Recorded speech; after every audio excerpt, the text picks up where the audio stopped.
eu tava no centro da cidade, os caras falaram, você viu, o Gregão pegou a Band e vai fazer programa com o Didi. Eu falei, é mesmo? Eu falei, por que você não vai lá? E posteriormente o Gregão também, com a Grego Productions, ele e o Greguinho, eles faziam programas assim memoráveis. Tava tocando, chegou uma noite, tinha dois caras sentados, um falava alto e o outro mais alto que ele.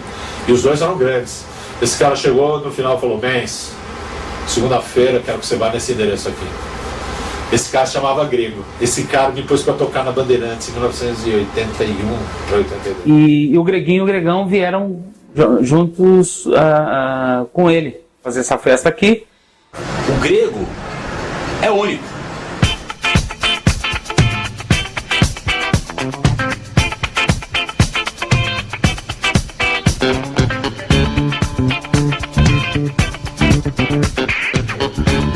Cadê o maquiador, Mendes?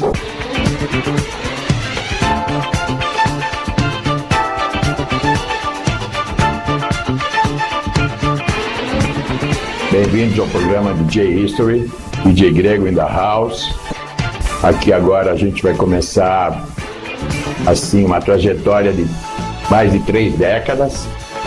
Não é fácil, né? Atravessar as décadas, né? Uma década já é difícil para você permanecer no mercado.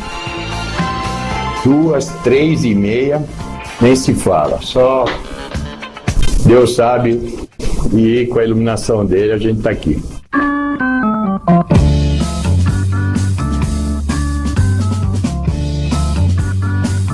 Como eu comecei?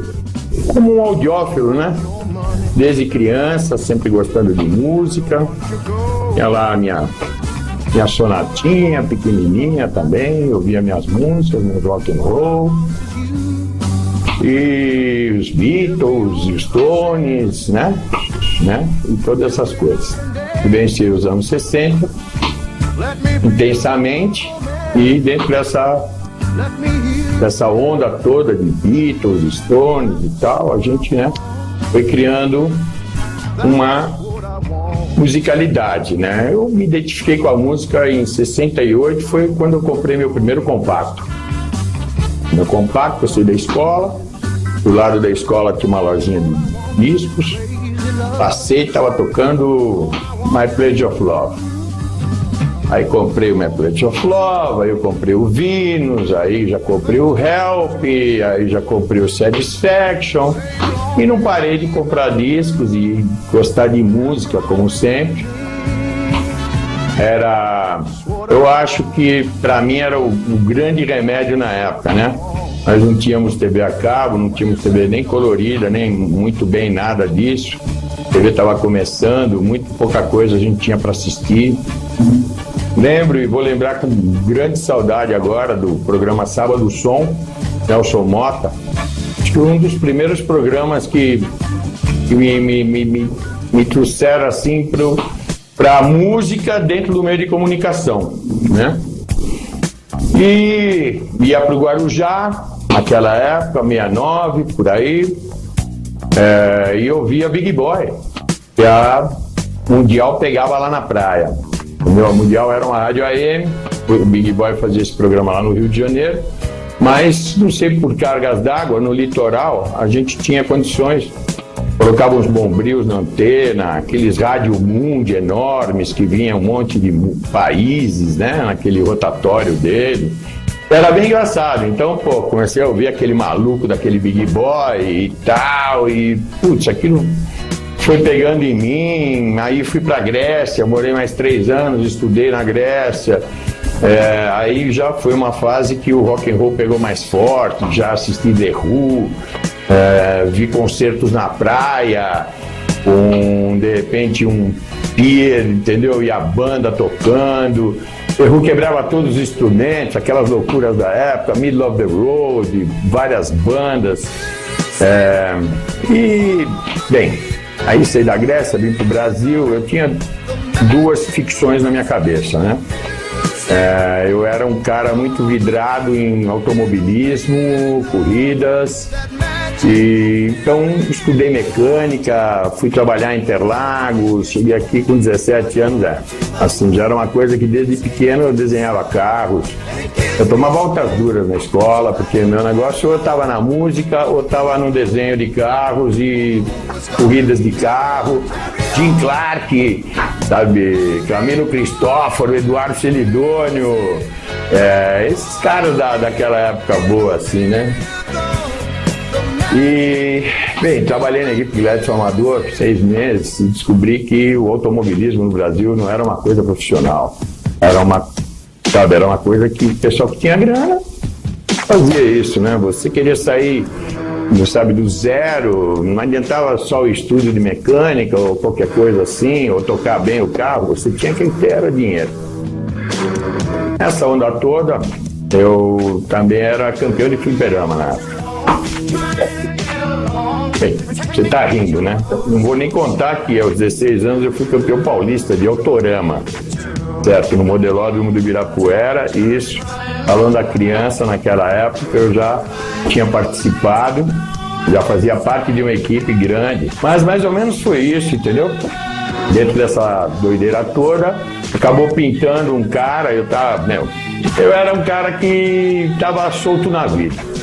Entendeu? Como eu era muito bom no fliperama, eu chegava no fliperama assim, botava 10 partidas de crédito, e aí quando o cara ia botar fichinha, eu tomava a fichinha dele. Não, você quer tocar, você quer jogar? Aí eu dava o crédito pra ele, pegava a ficha. E nessa daí eu almoçava, jantava, e passava meu dia e...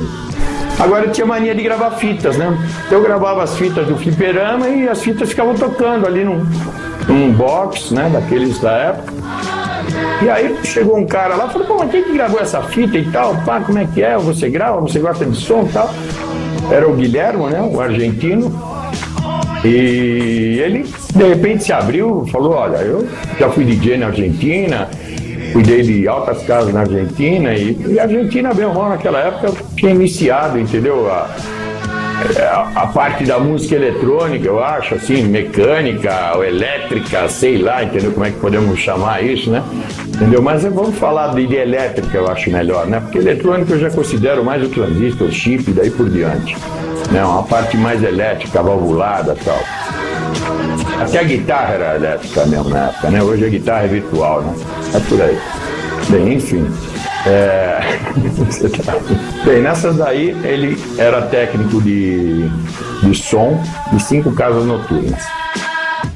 E aí ele falou, olha, estou sempre precisando de gente para tocar nas casas e tal. Aí, dito e feito, fui fazer um teste e toquei minha primeira noite. Parece incrível, mas fui mandado embora de manhã.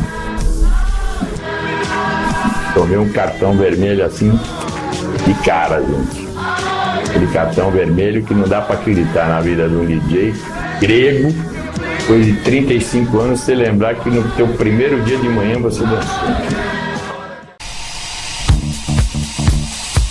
Bem, descobri algumas coisas, lógico, né? Que errando a gente aprende. O que eu descobri?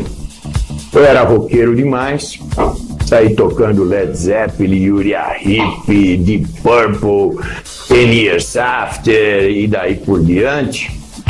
E queimou o filme, porque eu tinha saído da Europa e vim para o Brasil, e o Brasil via de maus olhos aqueles cabelos compridos e o rock and roll, entendeu? Ao mesmo tempo estava chegando uma música na época, que eu vim a conhecer depois, né? Mas eu tomei esse cartão por causa disso, e mais um detalhe. Aí foi que eu descobri que uma casa que o... Bem, nem DJ, era sonoplasta, né? Na época era assim que me chamavam, sonoplasta. Então a gente fazia plastia do som, né? E aí que eu descobri que uma puta vale mais dentro de uma casa noturna do que um DJ, entendeu? E o pior incidente naquela noite foi ela me pedir para mim tocar um striptease. Toca uma letra para striptease. Aí eu solto a Zendé. A mina, mas não é essa música. Eu quero Love Story, a música, do tema de Love Story. Eu falei, meu, seguinte, não tem tema de love story, você vai dançar o Pink Floyd, e se você quiser, se não quiser também, o disco tem 20 minutos, você vai ficar 20 minutos aí no palco, e sei que nessa daí eu desagradei a menina, e vai fazer o quê? Ela devia agradar bem o dono também, e aí eu dancei, né, galera? Dancei, mas o principal motivo mesmo também era o fato de eu estar, sabe, assim, deslocado do que era o muito underground, né? Porque o que eu estava fazendo era uma coisa que a juventude mesmo queria, que dentro dessa casa noturna tinha diversos tipos de idade de pessoas. Então eu tinha que aprender a tocar clássicos americanos, que eu não conhecia, e muitas coisas mais. O soul, a soul music na época, totalmente, James Brown, Wilson Pickett, Aretha Franklin. E aí eu fiquei uma semana de gancho. Passada essa semana, o Guilherme falou: olha, vamos fazer o seguinte, você deixa seus discos todos em casa, aí você vai pra lá 2 horas antes, eu vou te mostrar o material, que é o que a gente toca. A turma está acostumada com Billy Paul, com Elton John, entendeu? Não vem com esse negócio de rasgar tudo e tocar aquelas viagens progressivas, Emerson, Lake and Palmer, Icky Wakeman e daí por diante. Aí eu guardei todos os meus discos em casa, fui pra lá e fiquei tomando um banho de Harold Melvin, The Blue Notes, né?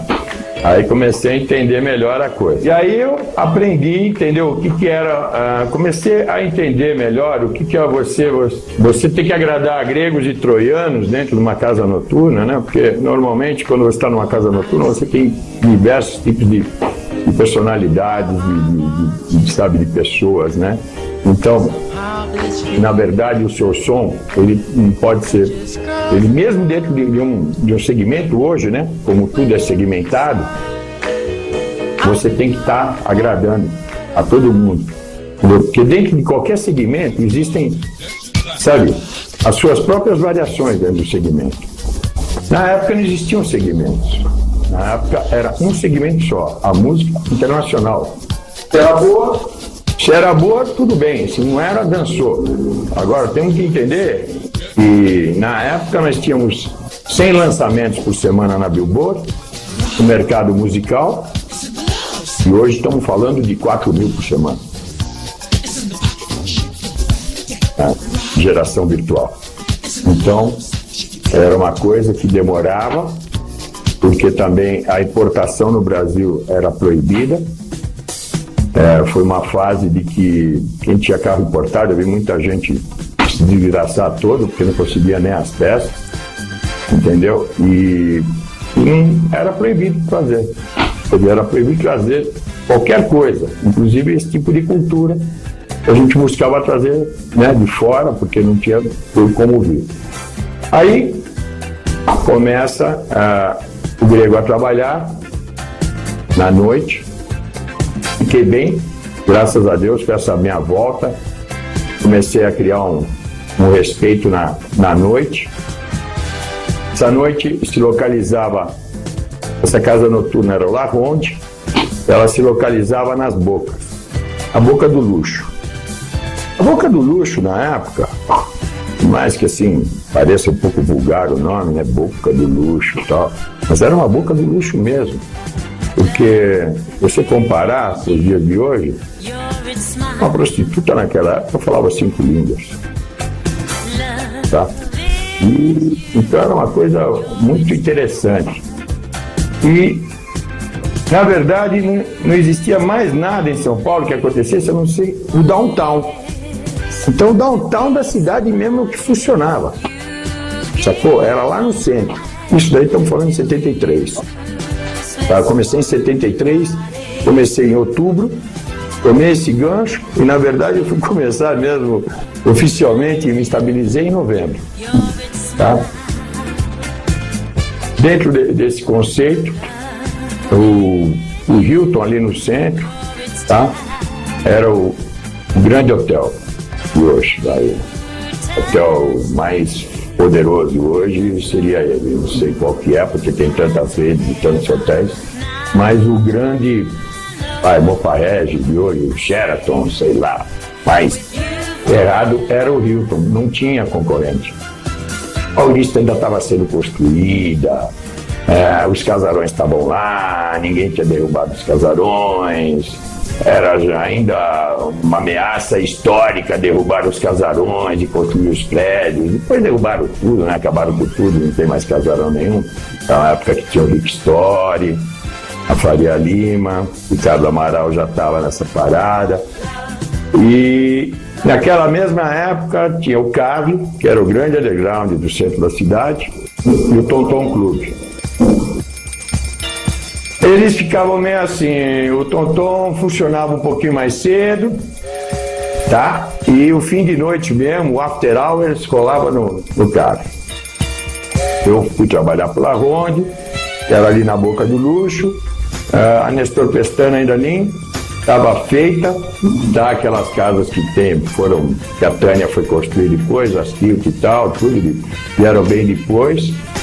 Tinha o Le Bateau na Praça Roosevelt, que era uma casa de luxo, e dentro dessa rede de 5 casas que eu fui trabalhar, era a casa que eu almejava chegar. Entendeu? Era onde eu ia ter um Garrard 401 com pitch, sabe? E aí a coisa era outra, entendeu? Tinha um mixer. Poxa vida, porque lá onde eu trabalhava não era com mixer, era com uma chave de corte. Eu tinha o forno e um source.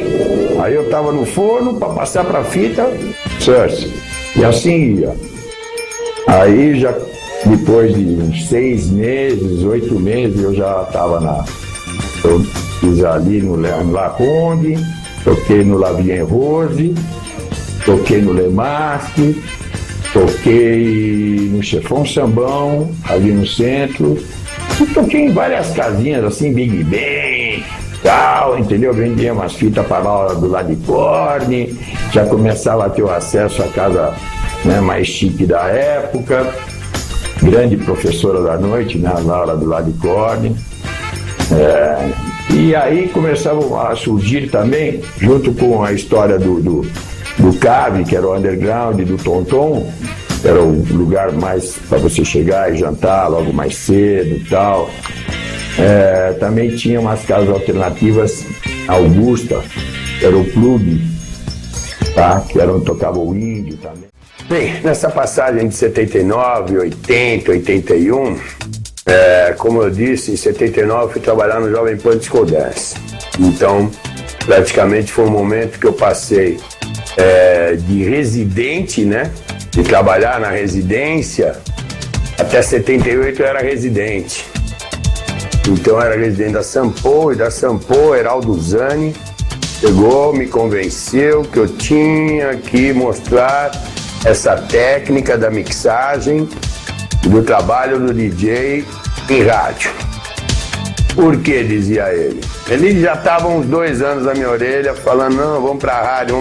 Eu falava, não, esse negócio de rádio é meio brega, só toca música pop demais, eu gosto de tocar o lado mais underground, o lado mais club. E aí Heraldo Zani me convenceu pela seguinte forma, entendeu? Já era uma fase que eu era considerado um dos melhores DJs de São Paulo, do Brasil. Então nesse momento eu passei a trabalhar durante a semana na rádio, preparando já uma coisa de produzir para a rádio, entendeu? Jovem Pan foi a primeira FM realmente a trazer os DJs, entendeu, para o ar, porque como antes a gente havia trabalhado no Excelsior, mas era AM e tal, né? Então foi um trabalho que passou a me ocupar a semana inteira, mas o pessoal ficava na perturbância. E aí, pá, como é que é, pá? E aí comecei a fechar de sexta, de quinta, de sábado. Eu passei daquela história de você ser residente realmente e passar a, sabe, fazer festas, né? Apresentando também o programa que eu fazia, que eu mixava, né? O Jovem Pan Disco Dance. E assim, foi um momento na minha vida que eu acho que eu me afastei da residência, entendeu? Foi um momento que eu passei a ser, vamos dizer, acho que não só eu, como todo o DJ, né? Já que a coisa acompanhou mais ou menos o que a gente começou a fazer, mas o DJ deixou só de ser residente para também ser um show, né? Passou a ser, artisticamente falando, um momento importante dentro do clube. e não aquela pessoa que está todo dia ali, né, batendo pino. Bem, essa daí, Jovem Pan Disco Dance, Antena 1, consegui fazendo programas, certo? E aí, toquei tudo que foi lugar. Inaugurei Tutti Frutti em São Bernardo, trabalhei na Emerald Rio. Aí eu comecei a rodar muitas periferias, Rapisode, Sargentos, Cobras Eixo.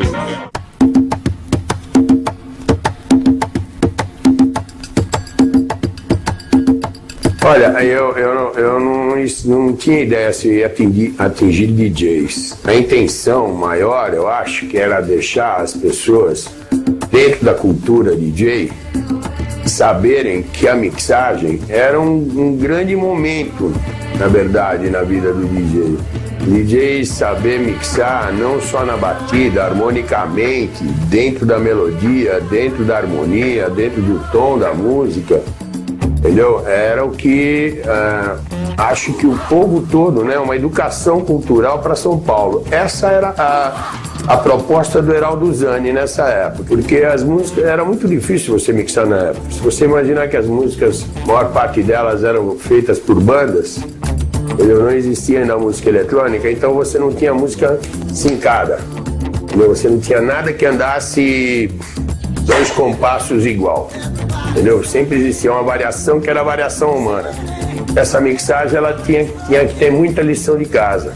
Você tinha que saber que, olha, eu vou entrar e a banda vai atrasar 1%, vai adiantar 1,5% e depois vai vir para o lugar de novo, para o 0. Quer dizer, você tinha que ter a manha de soltar o disco e correr no pitch e ficar controlando no pitch essa variação.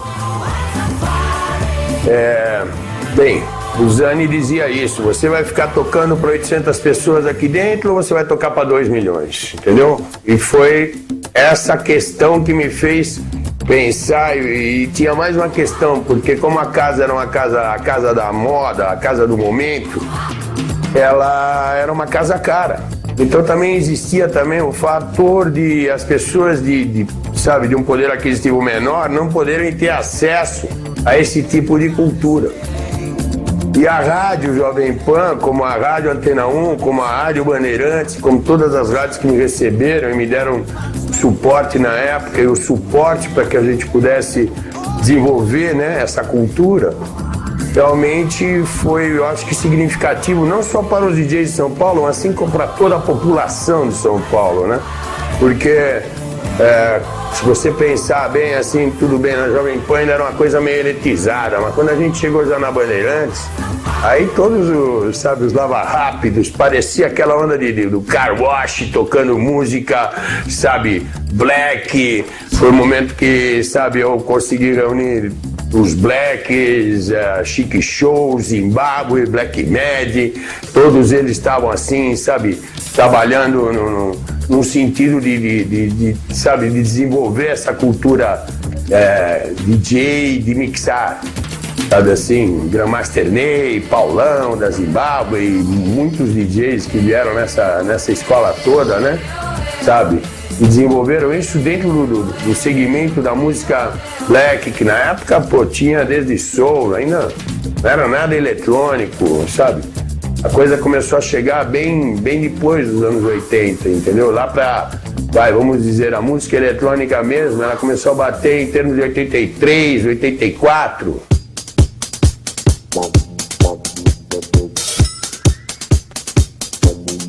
Eu acho que na parte dos músicos não, mas na parte dos DJs, eu acho que os músicos negaram bastante tempo isso, inclusive. Pra mim, eu acabei sendo programador de bateria eletrônica e me dedicando a programar bateria eletrônica pela falta de um baterista amigo meu querer, entendeu? Chegar junto e me ajudar a programar uma bateria. Então aí eu tive que descobrir o que é, como é que anda um kick, como é que anda uma caixa, tudo separado, e ritmos, estilos e levadas. Mas era incrível, mas nem percussão, entendeu? Era um maior problema, porque, inclusive, porque a música eletrônica, ela obrigava o músico a ser um reloginho. Então, já muito músico, por não ser um reloginho, não tocar tão sincado, ele não conseguia nem acompanhar a bateria eletrônica. Ele deu várias experiências, eu fazia alguma coisa na minha batera, entendeu? Preparava alguma coisa e trazia uma pessoa para tocar, a pessoa não conseguia tocar o tempo todo. Então eu pegava um pedacinho dele, editava e mandava para dentro da minha máquina e já foi, né, meu amigo?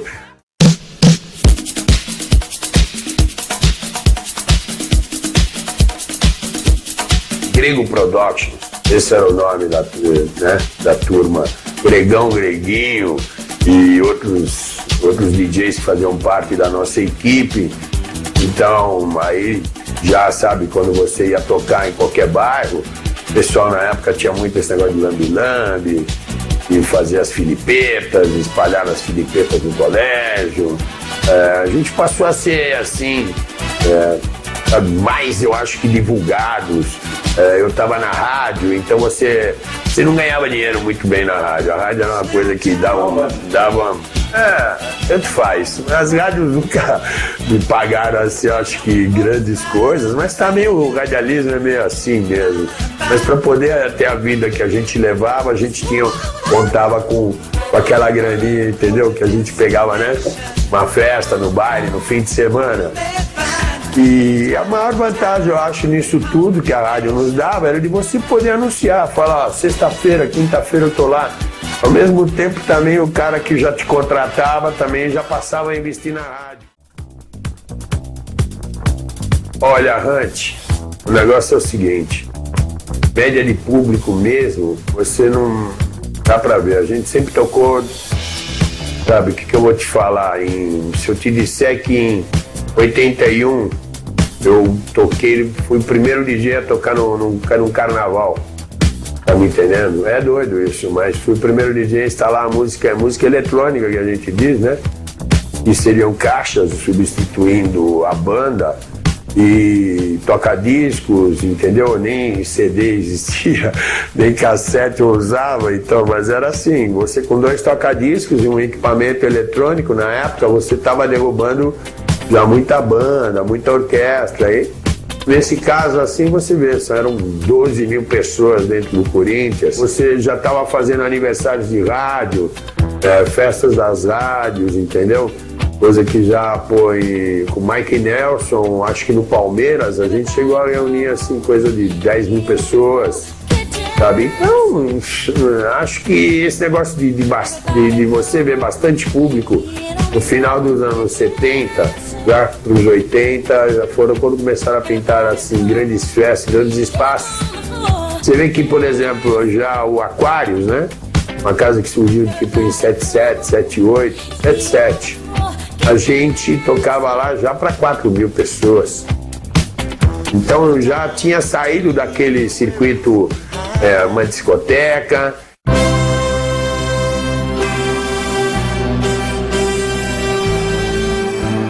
A rádio começou a também, lógico, vinha um programa já com o Julinho Mazei, Giancarlo, um monte de programas já começando a surgir, entendeu? Na concorrência toda, eu tocando, Mr. Sam, Sérgio Muleta, Milton Banana, Ricardo Guedes estava no ar, Alain Roger, Greguinho, depois foi vindo Silvio Miller, Cabelo, um monte de parceiros aí que ajudaram a gente a desenvolver todo esse trabalho dentro das rádios.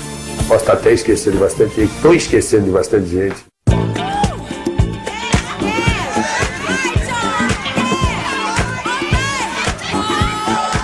Bem, Hunt, como você já conhece, Maestro Mecânico, primeiro disco do Gregão, 1977, ok? Montagens Exclusivas é um disco que chegou em 79, ok? Então, o próprio nome do disco já diz tudo, certo? Não se chamava Remix, porque nem o nome Remix ainda estava muito popular na história. Como era feito em casa, tá? Dá pra ver, né? Que a coisa é meio feita em casa, com aqueles acais primários, né? Então, a gente já fazia montagens, que a gente dizia que era isso aí, de montar. A gente não podia nem chamar de remix, porque a gente não tinha acesso aos masters, né? Para nós, a palavra remix vinha do o mestre Tom Moulton, certo? E foi o cara que deu esse nome, mas também ele deu esse nome porque ele era engenheiro e trabalhava com os masters. Nós não tínhamos os masters, nós tínhamos as músicas e já vários efeitos que haviam sido desenvolvidos até essa época aí. Gregão e Greguinho na área, certo? Esse é o Greguinho, as lixeiras, Grego Productions. Então daí você já vê que o remix ele estava a um passo de simplesmente ele chegar a se encontrar com o lado artístico. Entendeu? Esse lado artístico na época era de poder da gravadora. Então, para mim, convencer as gravadoras de que eu teria que ter o acesso ao master que a gente diz é a fita grossa, 2 polegadas, uns 24 canais, entendeu? Escritos nela, onde você pode tirar a bateria, tirar o baixo, tirar o teclado, tirar a guitarra, separar tudo, vozes, e depois poder editar isso à parte, remixando tudo de novo e, né, fazendo um remix, certo? Era essa a ideia. Esse trabalho aqui saiu o número 1 em 79, seu número 2 em 80, e praticamente aí eu já estava trabalhando nas rádios também a 1000 por hora, já estava programando, já estava mais envolvido com as rádios, estava fazendo esse tipo de trabalhos para a rádio. Então na época teve várias montagens, com Donna Summer e Jorge Moroder, que a gente criou, que foram exclusivas da rádio, entendeu? Pink Floyd, Another Brick in the Wall, tinha uma super montagem dela, entendeu? Na Jovem Pan, e outras montagens da Antena 1, entendeu? Que a gente fez com Rita Lee, com o que tinha na época, tentando provocar o mercado e ao mesmo tempo sabendo que aquilo era muito engraçado. Eu terminava uma montagem assim, colocava no ar, mas ela ia para primeiro lugar no fim do dia, com certeza, era a mais pedida. Lógico que também a gente tá pegando as músicas mais conhecidas, tentando provocar, sabe, a indústria pornográfica na época. Então eu nunca vi dono de música nenhuma reclamar o que eu fiz com a música dele. Principalmente porque ela estava indo para primeiro lugar e ela estava bombando nos bailes, certo? Então era um maior problema, mas eu soltava uma montagem assim, no outro dia tinha um monte de DJs, né, de vários clubes de periferia do centro de São Paulo, tudo lá igual urubu, querendo um negócio para tocar na festa dele, pagando inclusive tudo. Foi quando começou a se chamar a atenção da própria gravadora, a importância que isso tinha para o mercado. Entendeu? Chegava a acontecer assim, versões que a gente fazia, montagens que a gente fazia para rádio. As pessoas iam na loja, chegavam na loja de discos, pedia o disco, quando ouvia era a música original e falava, não, mas e aquela que toca na Jovem Pan, e aquela que toca na Antena 1, e aquela que toca na Bandeirante? Eu quero aquela versão. Então essa pressão também vinha dos lojistas para a própria indústria, entendeu? E a indústria começou a acordar. Aí chegou um momento que, né, vem o remix Loiras Geladas. Foi o primeiro, mas foram 4 anos socando gravadoras para poder, em 84, você vê. 4 anos assim, persistentemente provando, fazendo acontecer, deixando o mercado louco, para até chegar, entendeu? Graças a um trabalho da Mônica Castilho, junto com a Alicinha, Alice Pelegatti, o meu bom, o grande diretor Marcos Mainar, diretor artístico na época, nosso presidente Cláudio Condé e toda aquela turma que me ajudou na época, Roberto Augusto no marketing, Ricardo Silveira, eu não sei, ainda se eu estiver esquecendo alguém que me perdoe, mas eu tenho que agradecer essa turma sempre, inclusive Luiz Carlos Maluli, produtor do RPM, e Roberto Marques, o chefe engenheiro do estúdio Transamérica na época, que me receberam e me deram a oportunidade de poder desenvolver aquele trabalho, entendeu? E pôr para fora o meu talento junto ao talento deles.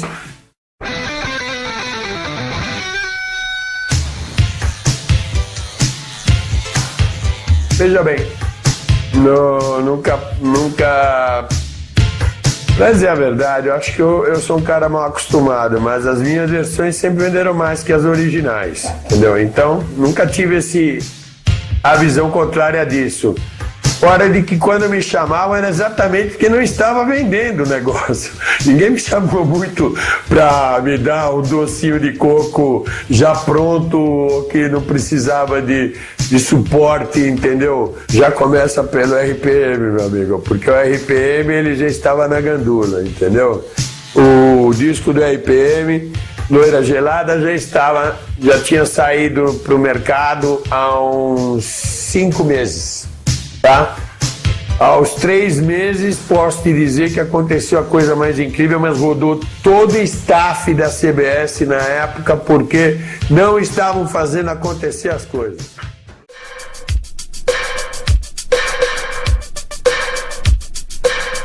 Vamos lá, né, Mendes? Mais uma década. Já levamos 2 nas costas, estamos entrando na terceira. Final dos anos 80 para entrar para os 90, a gente tenta meio de MC. MC foi um momento na minha vida que eu parei para prestar atenção mesmo na história. Os mixers mudam de geração e começam a chegar os mixers com crossfade, sampler, toca-discos do lado, já de lado, mixers curtos, toda velocidade, o DJ fazer performance. E quando eu vi isso daí, eu fiquei meio assustado. Apesar de ser o mago das mixagens, realmente eu fiquei bem preocupado. Falei, poxa vida. E é uma coisa que eu respeito muito, sabe assim, o lance da performance, do scratch.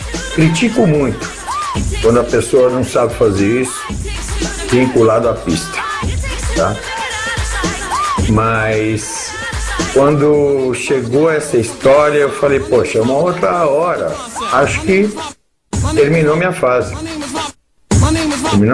Eu vou fazer o que agora? Simplesmente mixar? O pessoal tá aí fazendo um monte de, sabe, de história, tal, de performance.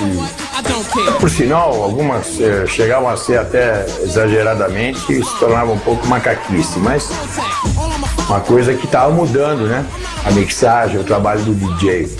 E aí eu comecei a reparar isso, um pouco preocupado, e adaptei algumas ondas, né? Algumas modinhas, tipo isolar grave, para você vir mixando e tal, coisas que um pouco diferentes, né? Para os anos 70 e 80. A gente estava mais focado em começar o lado desse label, né? Que no final da história dos anos 80 eu cito, né? Um label e o caminho do DJ produzir para ele. Uma coisa já, você criando o seu produto para você tocar na pista.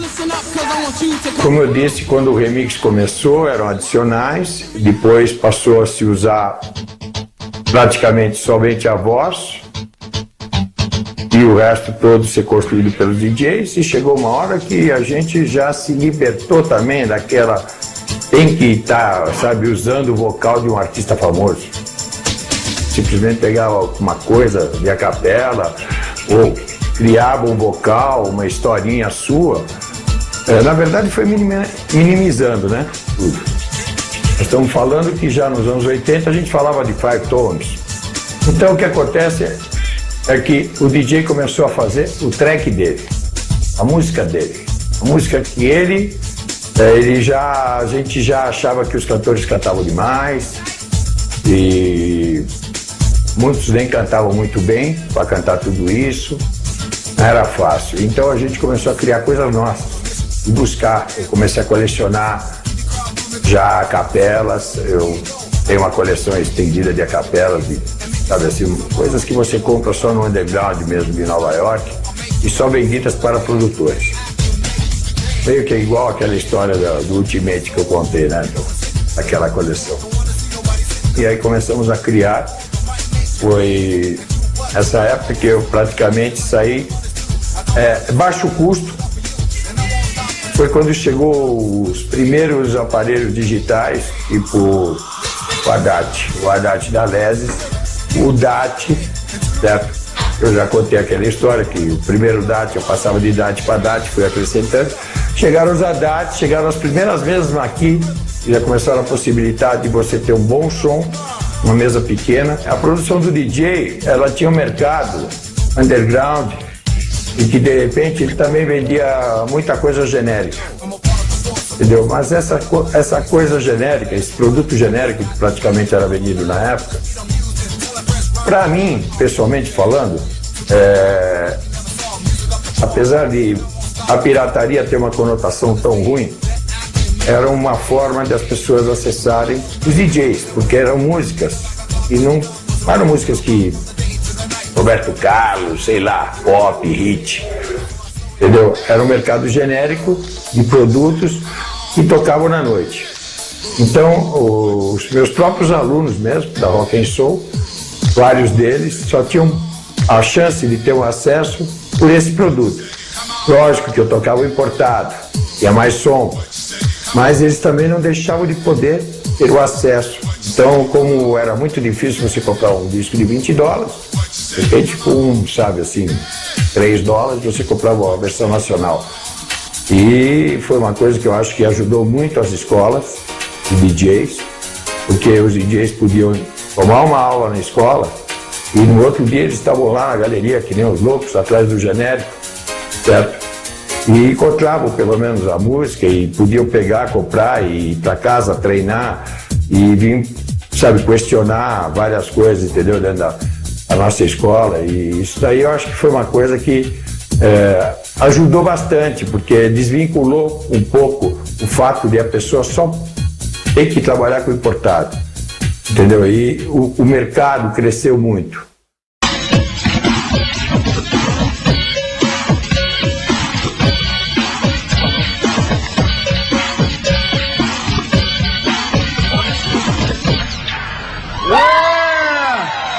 DJ Double C, DJ Silvio Miller.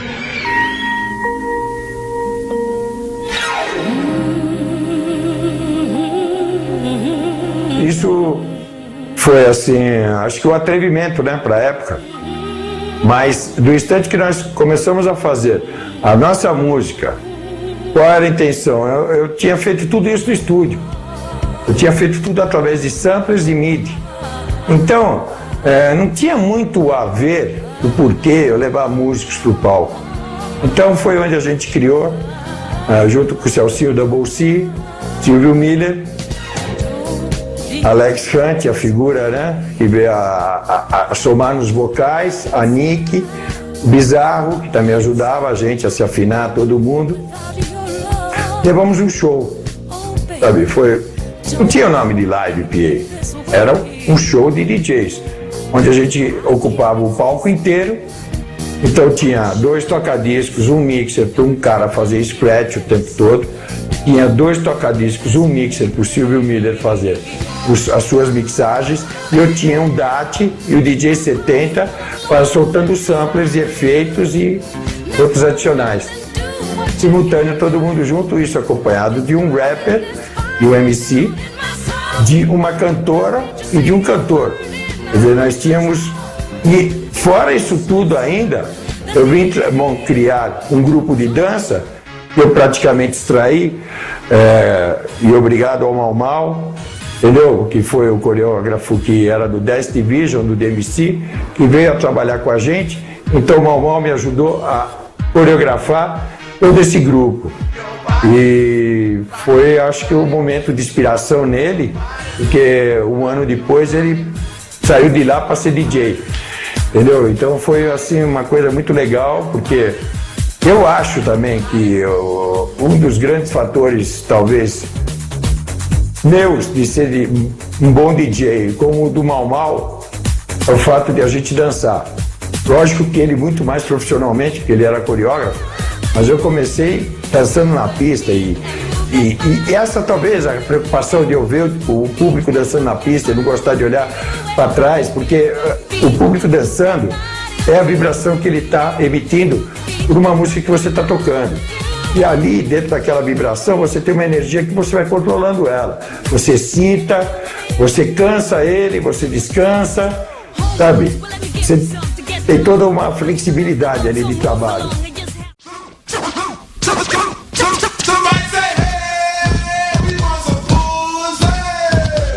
essa é a fase do grande trabalho da gente, o Beats and Breaks, o DJ Construction, foi o primeiro disco de Beats and Breaks aqui no Brasil. Depois os Beats and Breaks foram todos criados dentro dessa geração, né? E o Marlboro, o DMC, primeiro campeonato do DMC, eu estive lá no júri. Eu votei no Marlboro. O Marlboro fez um trabalho naquele dia, foi a luz dele, foi o dia dele. E infelizmente o Cuca teve alguns problemas. Além de ter problemas, eu também sinto que faltou aquela... O Marlboro tinha uma seleção um pouquinho mais comercial. Entendeu? O Cuca ele foi para um lado def, muito underground, e lembro ainda aquele extra, Beyond the Valley, sabe? Aquele extra, sabe, foi fundamental do Midnight Star que ele usou. E foi feliz, sabe, assim, eu sou um cara muito justo e pra mim, sabe, dei meu voto pra ele, e eu sei que naquele balanço todo, porque também tem muito esse negócio de paulista e puxar a sardinha pro lado de São Paulo, mas eu nunca vi a coisa por esse lado discriminativo, eu sempre vi pelo lado artístico. E o Marlboro fez um grande trabalho naquele dia e realmente mereceu o prêmio, como até hoje, né? Aliás, eu acho que, bem ou mal, ele é um grande exemplo, sabe, de um profissional bem-sucedido e trabalhando no seu segmento, de uma coisa que é dele, e eu acho muito legal, acho muito bacana.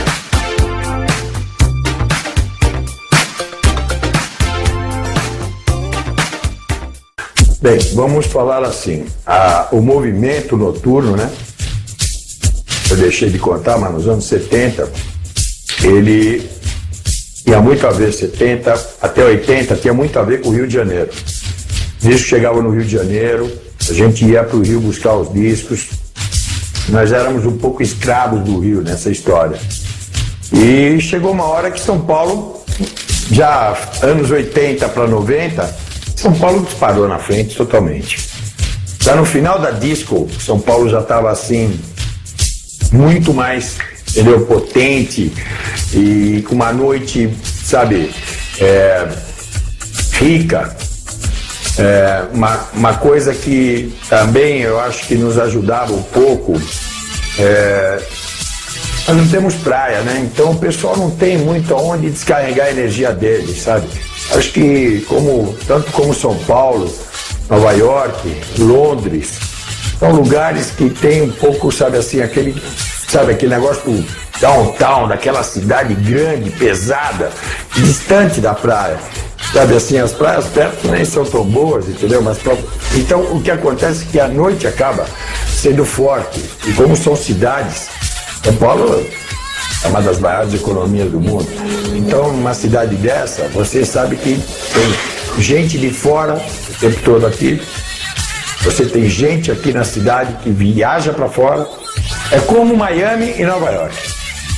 Isso não tem jeito. Entendeu? Rio de Janeiro é um lugar de praia. Sabe assim, é um tipo de vida totalmente diferente. E São Paulo é uma cidade de economia, de prédios, de outra história.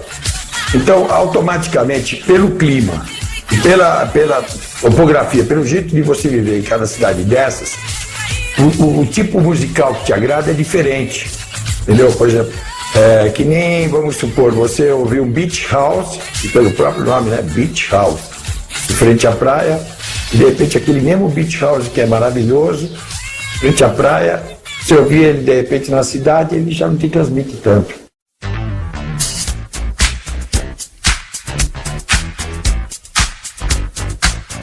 As gravadoras eram no Rio e os label managers e os chefes de gravadora do Rio de Janeiro vinham em São Paulo para descobrir as músicas novas.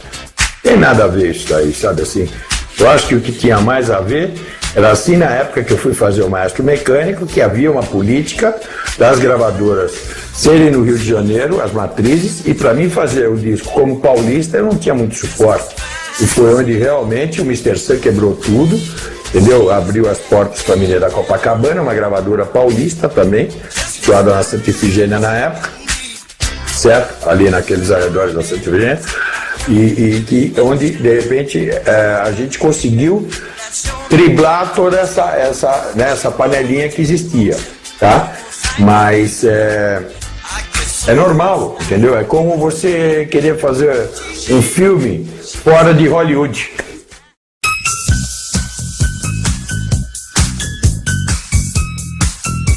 Eu acho que o Rabilson Maia, pô, e tá louco, o que passou de gente naquela escola, né? Não é fácil, patife mesmo, dessa época, patifaria, lixeira. E mesmo às vezes, se a pessoa não fez a escola, pelo menos foi inspirada pela nossa escola toda, né? Como, sei lá, os médicos aí dizem. Mas enfim, eu acho que o mais importante de você realmente ter uma escola é você criar profissionais.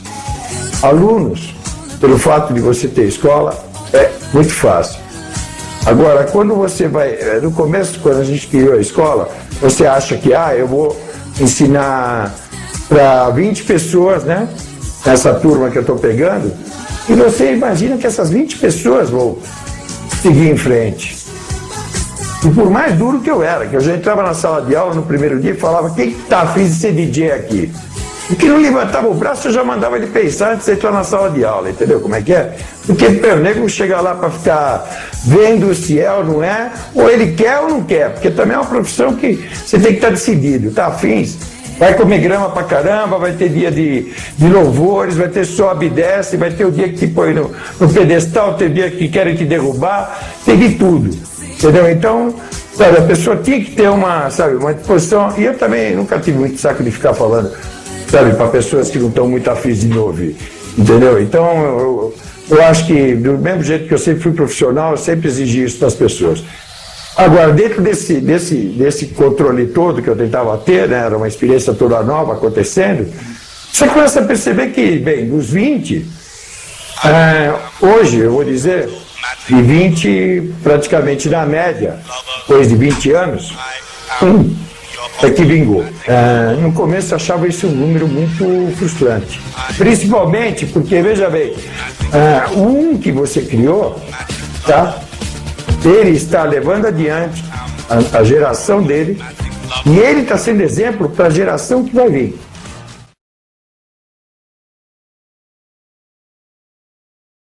Veja bem, cabeças e cabecinhas, né? E porque eu comprei uma Ferrari, eu sou o Schumacher.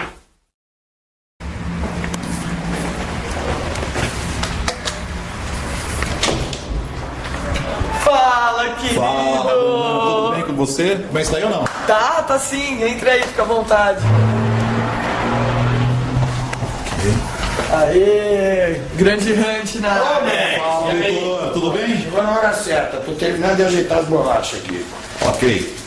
E aí, vamos pra balada? Vamos, onde vai ser o lugar hoje? Isso aí, vamos quebrar tudo, lá no Vegas Club. Discology, with DJ Grego, Cláudia Sete, Camilo Rocha. Olha, o que mais me impressiona no Grego, e nesse episódio em si, foi o fato de você ver um cara, por exemplo, que você conhece há 20 anos, e assim, você não tem como dizer que o cara foi, porque ele ainda é. É um cara que ainda tá nativo, tá aí com, 12, 15, 20 gigs diferentes no mês, aos 52 anos, e tendo esse amor que ele tem pelo mercado, do jeito que ele tem. Então você vê alguém que tá dedicando a vida dele inteira só pra isso. Isso é o que é o mais legal. Isso é o que é o mais bacana. E é isso que dá um puta orgulho de você ser DJ.